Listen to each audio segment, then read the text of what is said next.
এই যে নামদান করছি, নামদান করে আমরা দৃষ্টি প্রসঙ্গ, মনটা একটা কনসেন্ট্রিক ওয়েতে চলে আসে। এবার মানুষ বুঝতে পারে, শুনতে পারে খুব সুন্দরভাবে। তো টেকনিকটা ভালোই। তো আমরা যে নাম ঠাম করছি, ঠাকুর বলছেন এই নামে আমরা যে নাম করছি না, এটা একটা ভাইব্রেটিং নাম, ঠিক আছে? তো এই যে ডিপি ওয়ার্কে যাই, ডিপি ওয়ার্কে গিয়ে যেই মানুষগুলো ঠাকুরের কোল থেকে হারিয়ে গেছে, যেমনি একটা মায়ের ছখানা সন্তান, একটি সন্তান যদি হারিয়ে থাকে, মাকে যতই খুশি করে, যত তৃপ্তি দিই, যতই আনন্দে সুখে রাখি, মা কিছুতেই খুশি থাকবে না যতক্ষণ না সেই হারানো সন্তানটাকে তার কোলে এনে দিই। কি আনন্দময়! সেমনি ঠাকুরেরও তাই, যে হারানো মানুষগুলো দূরে সরে গেছে, তাদেরকে যদি এনে আবার ঠাকুরের কোলে ফিরিয়ে দিই, ঠাকুর চোখ বন্ধ করে দেখবেন ঠাকুর খুব তৃপ্তির হাসি হাসছেন। এটা যারা ডিপি ওয়ার্ক করেছেন তারা উপলব্ধি করতে পারবেন। এগুলো তো সব বোধের ব্যাপার, আর তার প্রতি ভালোবাসার ব্যাপার। তাকে বুঝতে পারলে নিজের থেকে এগোবো। কেউ আমাকে ডাকবে কেন ডিবি ওয়ার্কের জন্য, আমি নিজের থেকে বেরোবো। তো যাই হোক, এই যে নাম ধ্যান আমরা করছি, সেগুলো মানুষকে সেইভাবে বোঝাতে হবে। আমি আগে নিজে বুঝবো, তারপরে অন্যকে বোঝাবো। তো অধ্যয়ন করব, তবে অধ্যাপনা সম্ভব হবে। আর এই সৎকর্ম ঠাকুর রোজই করতে বলছেন না, নিত্যদিন করা। এটা ব্রাহ্মণরা করতো, যজন যাজন অধ্যয়ন অধ্যাপনা দান প্রতিগ্রহ। প্রতিগ্রহ মানে কেউ আমাকে কিছু দিলে তৎক্ষণাৎ সেটা আর কি ঠিক হয়েছে, আগে থেকে ঠিক করা নেই, দিলে সেটা নেওয়া, নিতেই হবে। এটা আমিও জানতাম না, নিতাম না, বলতাম ঠাকুরকে দিয়ে দেবেন, প্রণামী দিতে দিয়ে দেবেন, এইসব বলে টলে হাত জোর করে ফিরে আসতাম। তো এখন নিই, কারণ ডিপি ওয়ার্কে প্রচুর খরচা আছে, তাতে লাগিয়ে দিই। হয়তো উপাসনা সূত্রাংশন এগুলো মানুষকে দিই, এমনি দিই, সেই লোক খরচা আছে। তারপর সেই শতনুজ্ঞার জেরক্স করানো হয়, এইসবই লাগিয়ে দিই। তো বলেও দিই এটা ইষ্ট কাজে লাগালাম, আপনার দুদিক থেকে লাভ হলো। আর যখন এইভাবে মানুষকে বোঝানো হয় যে ধ্যানটা কি জিনিস, সিট দ্বারা সোজা করে বসিয়ে প্র্যাকটিসও করানো হয়, যারা যারা যায় সঙ্গে, তারাও অদ্ভুতভাবে শিখে নেয় জিনিসগুলো। বলতে এগুলো তো জানতামই না, কোনোদিনও কেউ বলেনি। তো আমরা এই নামের সময় ঠাকুর বলছেন এলিয়েও পড়বে না শরীরটা। আবার আমি যে কড়া ভাবে যে আড়ষ্ট ভাব, সেটাও যেন না থাকে। সুখাসনে বসে ধ্যান করা। আর ধ্যান মানেটাও বলে দিই, কি সুন্দর ঠাকুর সবকিছু ব্যাখ্যা করে গেছে। ধ্যান মানে আমরা যে ইষ্ট সম্বন্ধীয় চিন্তা ভাবনাই ধ্যান।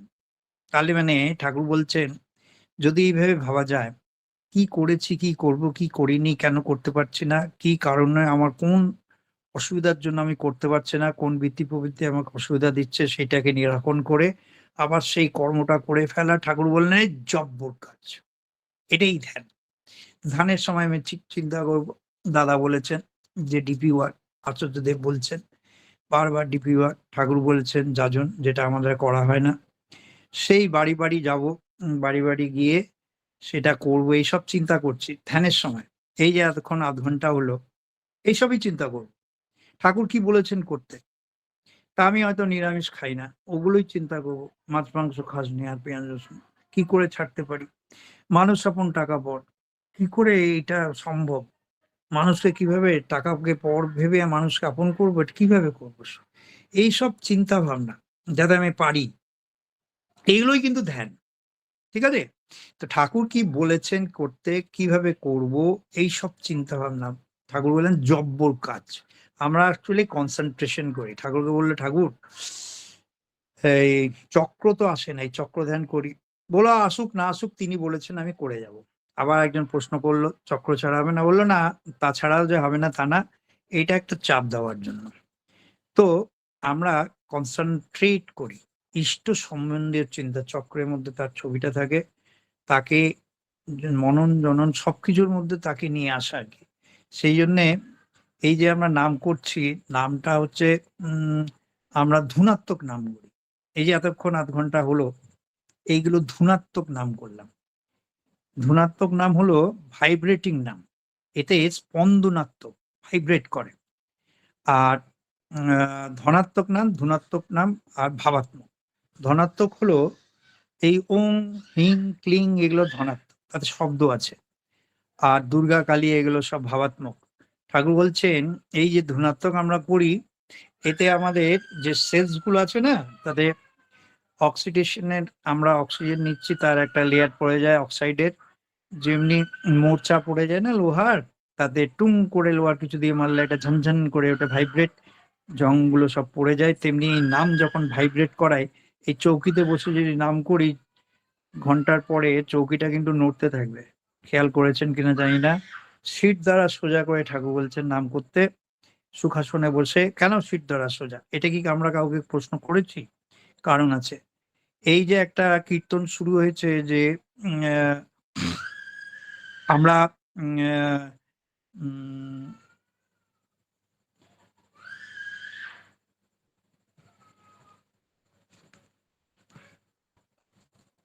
আমরা সস্তৈনী এই কুলকুণ্ডলীর জাগরণ, সস্তৈনী করে আর কি, কুলকুণ্ডলীর জাগরণ, এটা এই কীর্তনের মধ্যে আমি সেদিনকে শুনছিলাম।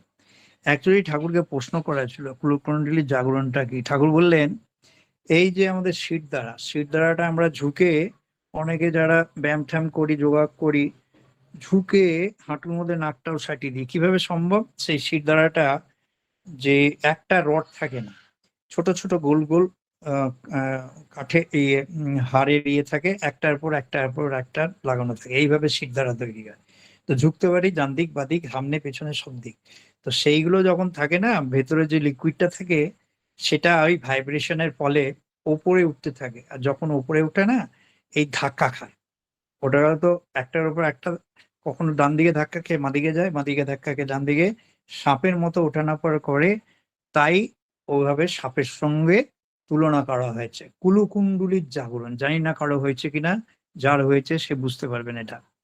আর এটাকেই বলে কুলকুণ্ডলীর জাগরণ। তো সেটা হতে পারে, তাই শির দ্বারা সোজা করে আমি কিন্তু ধ্যান করি। টার্গেট কিন্তু সেটাই। কেউ আমরা 100 নম্বর পাই না, কিন্তু 100 নম্বরকে টার্গেট করেই এগোই। কেউ 80 পাই, 90 পাই, 95 পাই, এরকম আর কি। সেই জন্য আমরা সেটাই টার্গেট রাখবো, আর এভাবে ইষ্ট সম্বন্ধীয় চিন্তা ভাবনা করবো, এটাই ধ্যান। এইগুলো গিয়ে যদি বোঝানো যায় না এই ডিপি ওয়ার্ককে মানুষকে, যারা সঙ্গে থাকে তারাও শিখতে পারে। আর সে যখন হাঁ করে শুনতে থাকে, আর কিভাবে করতে হবে, কেন করতে হবে, বলবে এই কথা তো করিনি কোনোদিন, তাই তো রেজাল্ট পাইনি। ইষ্টভীতি সম্বন্ধে বোঝাতে হবে, ইষ্টভীতিটা কি জিনিস, করলে কি হয়, কেমন করে করতে হবে, আর তারপর যাজনও যে করতে হবে সেটাই তো লোকে মানুষ জানে না। তো সেই জন্য ঠাকুর বলছেন এই যে আমরা নাম করলাম এতক্ষণে, এইটা হচ্ছে সর্বপ্রকার কম্পনের মেকানিজম। এই মেকানিজম ঠাকুরের নিজের ভাষা একটা মর্কজ। এই মর্কজটাই ঠাকুর, যত রকম ঠাকুর বলছেন এই শক্তি আমার যা যা করা, এই নামের মর্কজ, এটা হলো মেকানিজম। তো সেই জন্য এই নামটা প্র্যাকটিস করা কিভাবে করব, করি আমরা সবাই, কিন্তু ঠাকুর যেভাবে বলেছেন সেভাবে করার চেষ্টা করবো আমরা এবার থেকে। আমরা এবার জেনে গেলাম। আর কি করব আমরা, এই যে কম্পনে, আমরা যে ভাইব্রেশনের মধ্যে থাকি, এতে কম্পনের অরিজিনাল কজে চলে যাওয়া যায়, এতে মূল কারণ কম্পনের। কেউ যদি আগে এই যে অনেক ভগবান ঠাকুর দেখি গিয়ে ডিপি ওয়ার্কে, তো সেটা তাকে সাবধান করে দেওয়া, ঠাকুর যেভাবে বলেছে। অন্য নাম নিয়ে থাকে, তবে এই নাম আগে করে অন্য নাম পরে করলে যে গতিটা এর দিকে যাচ্ছিল তা এফেক্টের দিকে চলে যাবে, ক্ষতি হবে। বোঝা গেল? তাহলে মানুষকে বলতে হবে আপনি যত নাম নিয়ে থাকুন সব আগে করুন। এই নাম হচ্ছে ভাইব্রেটিং নাম, ধনাত্মক নাম, এই কলিকাল যুগের সর্বশ্রেষ্ঠ নাম। এটার পরে কোনো নাম করবেন না, তাহলে আপনার অন্যদিকে চলে গিয়ে, কজে চলে গিয়ে সেটা এফেক্টের দিকে চলে যাবে। কারণের দিকে যাচ্ছিল সেটা এফেক্টের দিকে চলে গিয়ে ক্ষতি করবে। সেই জন্য আপনি সবার শেষে করবেন। তাহলে এগুলো আমরা সবাই জেনে গেলাম। এবার ডিপি ওয়ার্কে গিয়েও মানুষকে তাই বলবো। আগে আমাকে জানতে হতো ঠাকুর কি বলেছেন। তাই এইসব অনলাইন সৎসঙ্গে আমরা অ্যাটেন্ড করি, অনেক কিছু শিখতে পারি। তাই ঠাকুর আরো বলছেন এই যে আমরা টু অ্যান্ড ফ্রো, এইটা যেমনি আগেকার স্টিম ইঞ্জিন ছিল রেলের, ট্রেনে, সেখানে নিচে পিস্টন থাকতে, সেখানে একটা এদিক যাচ্ছে একটা ওদিক, ওই টু অ্যান্ড ফ্রো। আবার জলে ঢিল মারলে যে ঢেউ ওঠে, সেই সেই ধরনের আর কি ভাইব্রেশনটা ওয়েভের আকারে continue to at this waves, succession of this waves. ঠিক আছে, এইটা এই যে ধ র, তো এইগুলো ঠাকুর বুঝিয়েছেন। আর স্বামী হলো the original to and fro movement, গাড়ির পিস্টন যেন টু অ্যান্ড ফ্রো চলে। তো এইভাবে আমরা যে রাধা স্বামী এইভাবে আমরা করি, সেই ভাইব্রেশনটাকে তৈরি করি। এটা খুব প্র্যাকটিস করতে হবে সুন্দরভাবে, ঠিক আছে? আর করে আমরা যেন সেই ভাইব্রেশনটাকে আনতে পারি। এই ভাইব্রেশনেরই সব মরকজ। এর ফলে আমার ঠাকুর বললেন নামে মস্তিষ্ক কোষ অ্যাক্টিভ হয়ে থাকে। অনেক ইনঅ্যাক্টিভ কোষ থাকে। আমরা আমাদের শক্তির 80% ইউজই করতে পারি না, 20% অফ দ্য ইউজ করি। একটা মানুষ চাইলে কি না করতে পারে, বলে না আপনি তো 100 জনের কাজ একাই করে দেন। সত্যি সত্যি তাই। সে পারে না এমন কিছু হয় না, সব পেরে যায়। সেটাই হচ্ছে নামের মেকানিজম। সে সেইভাবে নিজেকে তৈরি করে ফেলেছে, কিভাবেই হোক, যেভাবেই হোক করে ফেলেছে সে। হয়তো অন্য প্রসেসে, এই প্রসেসে, যেভাবেই হোক সে এটা করে ফেলেছে। সেই জন্য ঠাকুর বলছেন এটা সর্বপ্রকারের কম্পোনেন্ট, মূল মরকজ।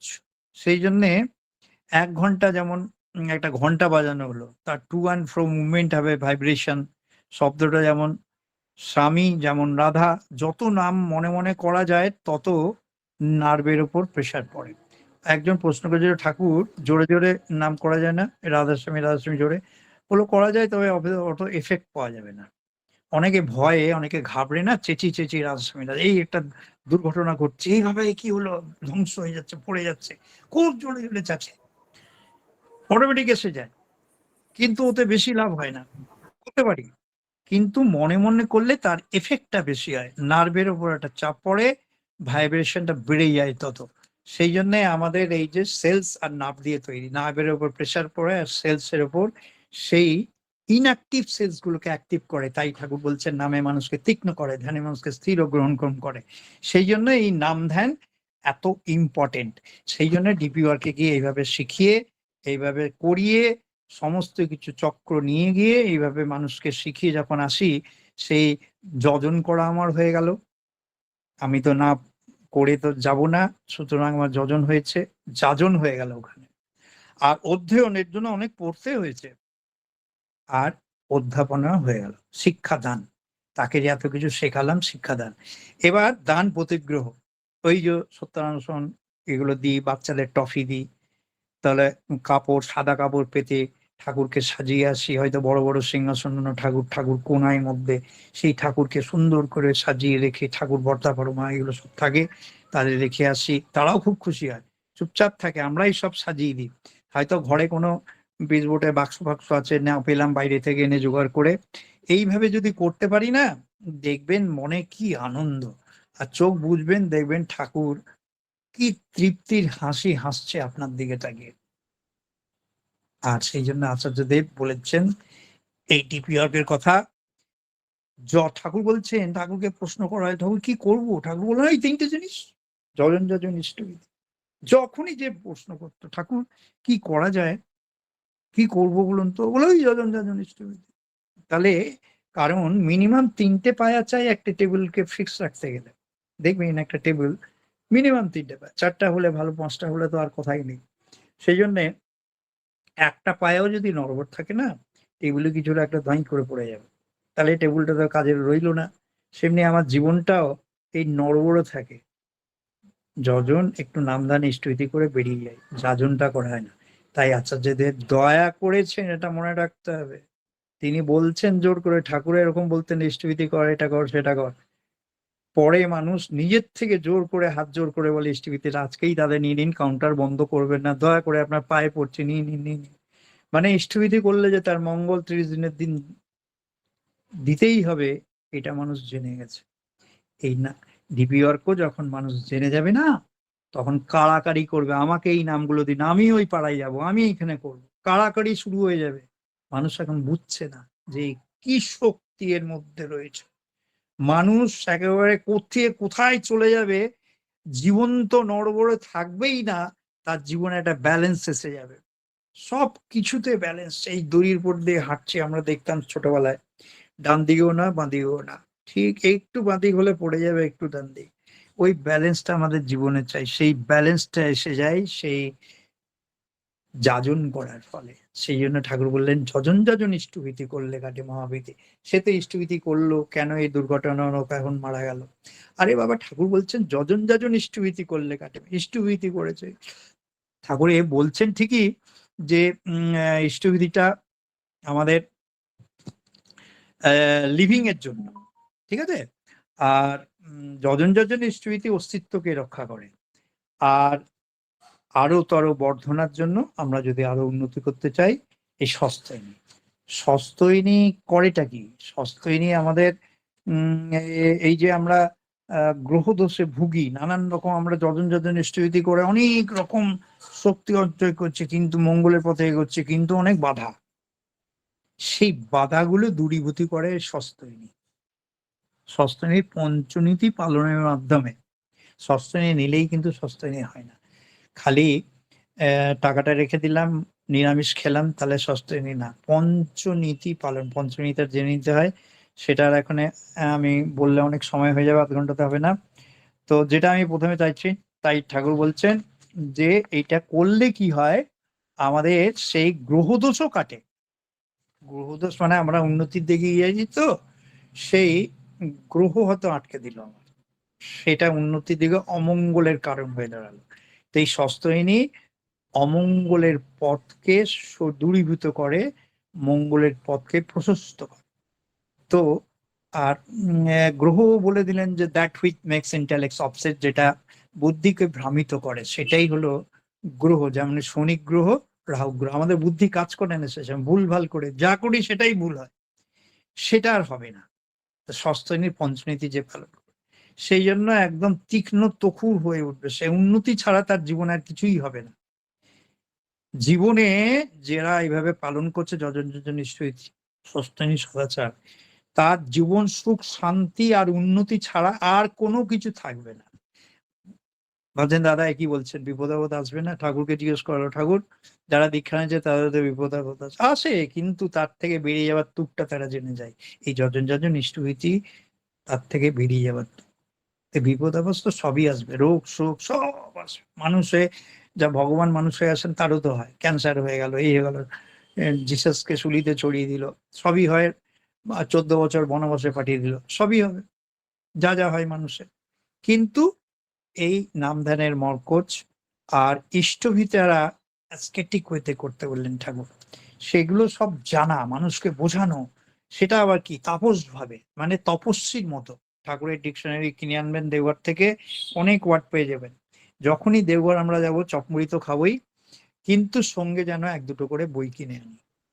পঠন পাঠন না করলে, অধ্যয়ন না করলে।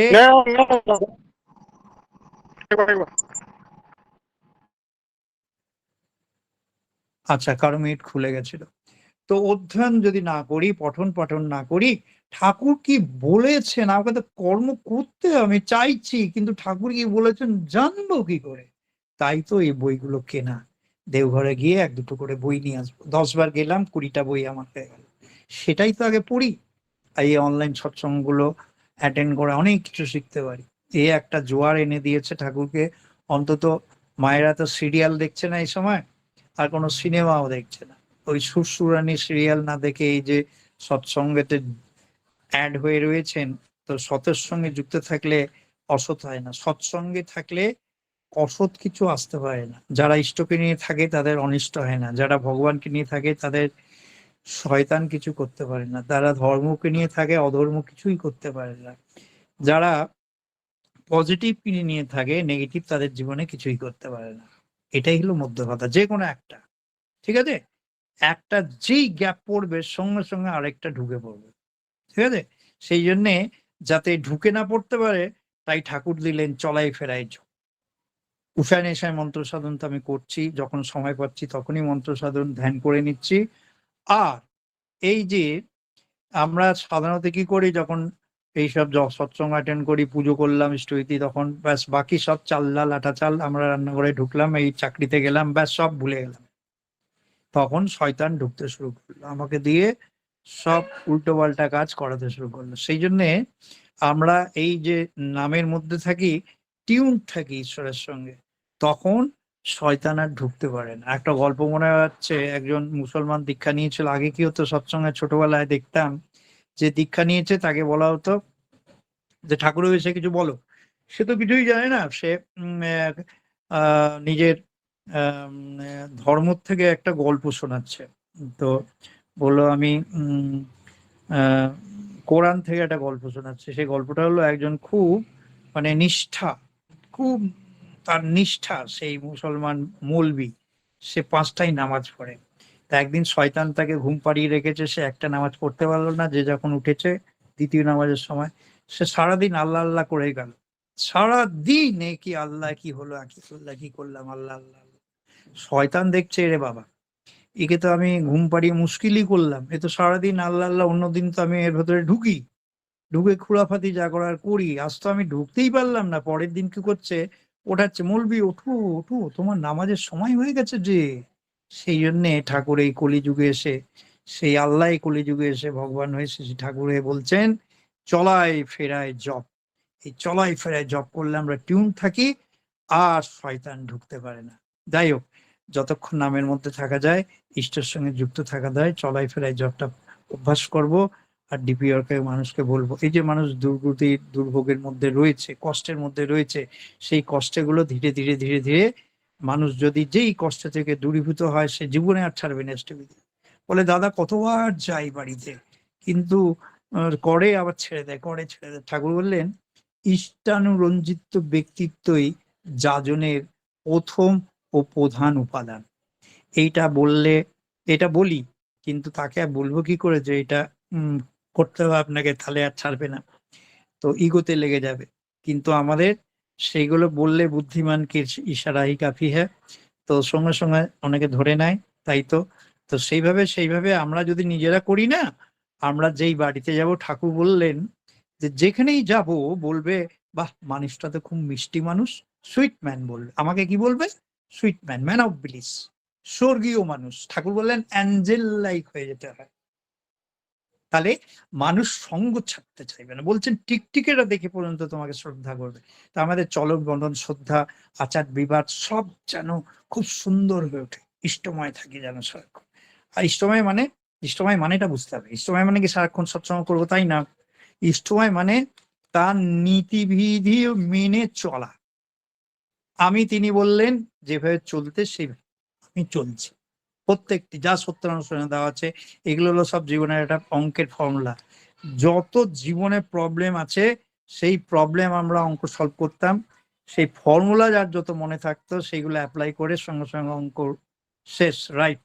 সেমনি আমাদের জীবনের যে দুর্গতি, এই যে প্রবলেম গুলো আসে, সেই সত্যানুষ্ঠানে ঠাকুর বাণী বলুন, 24,000 বাণী, আর এই 8 থেকে 9,000 সেই যে ছড়া দিয়েছেন, আর কথা প্রসঙ্গে যা বলে গেছেন, সব হলো ফর্মুলা। এইগুলো অ্যাপ্লাই করে সেই প্রবলেম থেকে আমরা বেরিয়ে পড়ি। তাই ঠাকুর বলছেন সৎসঙ্গীরাও ঝামেলা দুর্ভোগ দুর্যোগের মধ্যে পড়ে, কিন্তু তার থেকে বেরিয়ে যাওয়ার তুকটা তারা জানে, বেরিয়ে যায়। এই ফর্মুলা অ্যাপ্লাই করেই বেরোই আমরা। এইগুলো যখন মানুষ বুঝতে পারে না, মানুষের ফ্যাকাশে মুখটা জল জল করে ওঠে। এগুলো ডিপি ওয়ার্ক করে দেখবেন। আর তখন আপনারা যা তৃপ্তি হবে, যেন কিছু একটা করে বেরোলাম, ছোটখাটো একটা বিশ্বজয় করে বেরোলাম, সেই মানুষটাকে ঠাকুরের কোলে দিতে পেরেছি। আর ফোন নম্বর নিয়ে আসি, মাঝে মাঝে ফলো আপ করলেই সেটা, সে 30 দিনের দিন পাঠানোর কথা বলা, ভাতৃভোজ্য দেওয়ার কথা, তারপরে ভূতভোজ্য, সেগুলো বোঝাতে। ভাতৃভোজ্য মানেটা কি সেটা বুঝতে হবে, সবাইকে বুঝতে হবে। ভাতৃভোজ্য মানেটা কি? খালি দিয়ে দিলাম, আমার খুব পুণ্য হয়ে গেল, তাই তো? কিছুটা হলো ঠাকুর বলেছেন দিলাম, কিন্তু বুঝতে হবে যে আমি গুরু ভাইদের দীক্ষাশ্রয় প্রতিজ্ঞা নিয়ে সুখে দুঃখে তার পাশে দাঁড়াবো। তো গুরু ভাইটাকে আমি যখন সে খেতে পাচ্ছে না, তাকে খাওয়াবো, তাকে দুর্ভোগের সময় পাশে দাঁড়াবো, তাকে আমি খেয়াল রাখবো। এটাই হলো ভতৃভোজ্যের মূল কথা। ঠিক আছে? সেইভাবে চিন্তা করতে জানি। 30 দিনের দিন স্মৃতি কেন করে ঠাকুর বললেন, দূরে আমার বাবা বসে আছে, তো আমি যদি 30 দিনের দিন না পাঠাই, তিনি অভুক্ত থাকবেন। এইভাবে চিন্তা করে নিতে হয়। তো সবকিছু একটা রেশনাল থাকে ঠাকুরের বলেন। এই জন্যে ডিপি ওয়ার্কে গিয়ে বা যাজনে আর্গুমেন্টেটিভ হতে নেই, তর্কপ্রবণ। রেশনালটা বলতে হয়, কারণটা বুঝিয়ে দিতে হয় মানুষকে, মানুষ খুব খুশি হয়। হ্যাঁ, হ্যাঁ, আপনি ঠিকই বলছেন। হ্যাঁ, দাদা ঠিকই বলছেন। হ্যাঁ, মা ঠিকই বলছেন। তবে এটা না এই জন্যে হচ্ছে, এটা না ওই জন্য। আপনি ঠিকই বলেছেন। কিন্তু ওইটাই জন্য। এইভাবে তার ইগোতেও লাগলো না। আর আপনি আপনার কথাটা ঠিকভাবে বলে দিলেন। ঠাকুর বললেন যে তার ছেলে-পেলে, পরিবার সব নিয়ে এগোতে হয়। তারপরে সেইভাবে ঢুকতে হয়। তারপরে ঠাকুরকে ঢুকিয়ে দিতে হয়।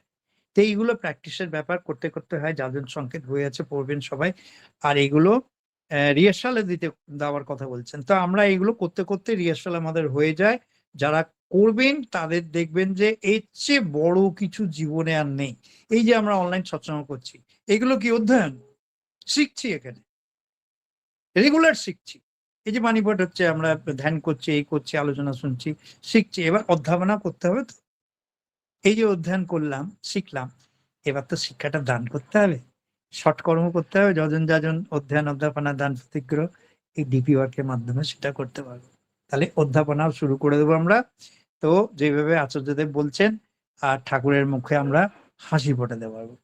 আর ইষ্টবিধি সম্বন্ধে রবীন্দ্রনাথের একটা কথা ঠাকুর বারবার বলতেন। এটা ডিপি ওয়ার্কে গিয়েও কয়েক জায়গায় বলেছি। যে সংসারকে তো অহোরাত্র সমস্তই দিই, ভগবানকেও কিছু দাও। রবীন্দ্রনাথের কথা। সেই নিষ্প্রিয় ভিখারি তার ভিক্ষা পাত্রটি হাতে হাসিমুখে প্রতিদিনই আমাদের দ্বারে আসছেন এবং প্রতিদিনই ফিরে যাচ্ছেন। তাকে যদি এক মুঠো করে দান করা অভ্যাস করি, তবে সেই দানই আমাদের সবচেয়ে বড় হয়ে উঠবে। ক্রমে সে আর আমাদের মুঠোয় ধরবে না, ক্রমে কিছু আর হাতে রাখতে পারবো না। তুম এক পয়সা দোগে তো 10 লাখ মিলেগা। এই যে গান আছে না, সেটাই রবীন্দ্রনাথ বলছেন, ঠাকুর বলতেন মাঝে মাঝে। ওটা পড়তো রবীন্দ্রনাথের ওটা। তাহলে আমরা মানুষকে এই ইষ্টবিধি সম্বন্ধে এইভাবে যদি বোঝাতে পারি, আর ইষ্টবিধির মতন মালই নেই। ঠাকুর বলছেন কাঁটায় কাঁটায় লোল করলে নিজের প্রতিদিন খাওয়ার মতো আর ঠিক মতো পাঠানো। এই ইষ্টবিধি নিয়ে যে আমরা আমার কত এক্সপেরিমেন্ট, ঠাকুর নানান এক্সপেরিমেন্ট করেছেন এসব নিয়ে। বলছে কলকাতায় বোমা পড়লো, দাঙ্গা হলো, কিন্তু তখন একটা সৎসঙ্গেও মারা যায়নি। অবশ্য সেই কথা না, মরবো না বা আমার কিছু হবে না সেই ভেবে আমি ইষ্টবিধি কোনো কামনা নিয়ে করব, সেটাও ঠাকুর মানা করছেন। আমি তাকে ভালোবেসে করে যাব। তিনি বলেছেন তার প্রতি আমার ভালোবাসা হয়ে গেছে। করতে করতে ভালোবাসা হয়। করা লাগে ঠাকুরের জন্য। এই মানুষগুলোর পাশে দাঁড়াবো কেন? কারণ তার মানুষ যে। সেই যে আমি ভাই হয়ে আমার সব ষষ্ঠ ভাইটাকে খুঁজে দিলাম, মায়ের কোলে এনে দিলাম খুঁজে, ছুটে ছুটে গিয়ে। সেরকমই যেই মানুষটাকে খুঁজে আমি অ্যাক্টিভ করে দেব না, ঠাকুরের কোলে ফিরিয়ে দিলাম। ঠাকুরের ঠাকুরের খুশির জন্য কিছু করা উচিত। আচার্যদেবও খুশি হবেন, ঠাকুরের খুশি। এটাই কিন্তু বাস্তব কর্ম। বাস্তব না করলে ঠাকুর বললেন, অলস ইচ্ছার কোনো দাম নেই। করো হও পাও। তলে আমি যদি ভাবে বলে করে না, উন্নতিতে চলে না। সবই বললেন। করাটা হলো আসল। তা আমরাই শিখছি, কত কি জানছি। এবার আমরা কমরে ঝাঁপিয়ে পড়বো। আর দেখবেন এই ডিপিওয়ার কি সারা বিশ্বে ছেয়ে ফেলবে, এটাই থাকবে। এগুলো জানার জন্য, বোঝার জন্য, সেই যখন আমরা জেনে যাব, বুঝে যাব, তখন কর্মের মধ্যে ঝাঁপিয়ে পড়বো। তাই ভেবে করলে আমার কত সময় আছে দেখি। মোটামুটি মা যেই সময় বলেছিলেন হয়ে গেছে। কতটা কি বললাম জানি না, অনেক কিছু বলার ছিল। যাই হোক, যেখানে আমরা ডিপিআর করতে চাই, ইষ্টভীতির ভিত্তার দিয়েই কিন্তু দীক্ষাটা চেতন থাকে, এটা বলতে হবে। ইষ্টভীতি হলো সামর্থ্য যোগ। ইষ্টভীতি করলে ঠাকুর বলছেন বোধ করতে হবেন, আপদ বিপদ কাটাবার ক্ষমতা কতখানি বেরিয়ে যায়। দুনিয়া টলমল করতে থাকলেও আপনি অটল ভাবে দাঁড়িয়ে থাকতে পারবেন। পরম পিতাকে ভালোবেসে তার পথে চললে পরমপিতা তাদের হাত ধরে চালিয়ে নিয়ে মঙ্গলের পথে সমাসীন করেন। আজ নিষ্ঠাস্বরে উষ্ঠিত করে বেরুলে নাম ধ্যান, এটা নিকুম্বিলা যজ্ঞের মতো। নিকুম্বিলা যজ্ঞটা কি সেগুলো বোঝাই। এইভাবে মানুষ যখন বুঝে ওঠে, তার একটা দীপ্তি হচ্ছে, হাসি খুশি। দাদার এটা চা খেয়ে যান, এই করে যান, ওই করে যান, আবার আসবেন, কত রকম তার খুশি। প্রথমে তো বসতেই দিতে চাইতো না, এখন সে কত রকম ভাবে আমাদের আপ্যায়ন করছে। তো এইভাবে করবেন, দেখবেন খুব দারুণ জিনিস। সবাই করবেন। সবাই ভালো থাকবেন। জয়গুরু, বন্দে পুরুষোত্তম। জয় গুরু দাদা, জয় গুরু। খুব সুন্দর করে আমার শ্রদ্ধা দাদা নির্দিষ্ট টাইমেই আলোচনা করলেন যে যজন যজন ইষ্টভীতি, যজন যজন অধ্যয়ন, অধ্যাপনা, দান, প্রতিগ্রহণ এই হচ্ছে শটকর্ম আমাদের নিয়মিত করতে হয়। ধ্যান সুখাসনে বসে করতে হয়। ইষ্ট সম্বন্ধে চিন্তায় ধ্যানের মধ্যে সময় করতে হয়। এই নাম ধনাত্মক নাম। কুলকুণ্ডলিনীর জাগরণ হয় নাম ধ্যানের মাধ্যমে। সেই জন্য মেরুদণ্ড সোজা করে বসতে হয়। এই নামের পর কোনো নাম করতে নেই। নামে মস্তিষ্কের কোষগুলো যেমন উজ্জীবিত হয়ে ওঠে, তেমন মনে মনে নাম করলে আমাদের ইনঅ্যাক্টিভ কোষগুলো অ্যাক্টিভ হয়ে ওঠে। স্বস্ত্যয়নী আমাদের গ্রহদোষ কাটে। স্বস্ত্যয়নী পঞ্চনীতি পালন করতে হবে। স্বস্ত্যয়নী অমঙ্গলের পথ থেকে মঙ্গলের পথ চালিত করে। সৎসঙ্গে যুক্ত থাকলে অসৎ আসে না, আর অসৎ কিছু হয় না। ইষ্টের সাথে যুক্ত থাকলে অনিষ্ট কিছু হয় না। তার বিধিবিধানগুলো মেনে চলাই আমাদের ধর্ম। কিভাবে ডিপি ওয়ার্ক করবো তার সুন্দরভাবে বিশ্লেষণ করলেন এবং ঠিক মতো ইষ্টভীতি করলে তিনি রক্ষা করেন। কৃপা পেতে হলে তো করতেই হবে। আর ইষ্টভীতি হচ্ছে নিকুম্ভিলা যজ্ঞ। অপূর্বভাবে আপনি এই অল্প সময়ের মধ্যে আলোচনা করে আমাদের প্রত্যেককে সমৃদ্ধ করলেন। পরমপিতা রাঙার আতুল চরণে আপনার সার্বিক মঙ্গল প্রার্থনা করি দাদা। খুব ভালো থাকুন, সুস্থ থাকুন, আর আমাদের সঙ্গে যুক্ত থাকুন এই কামনা করি। ভালো থাকুন দাদা। জয় গুরু।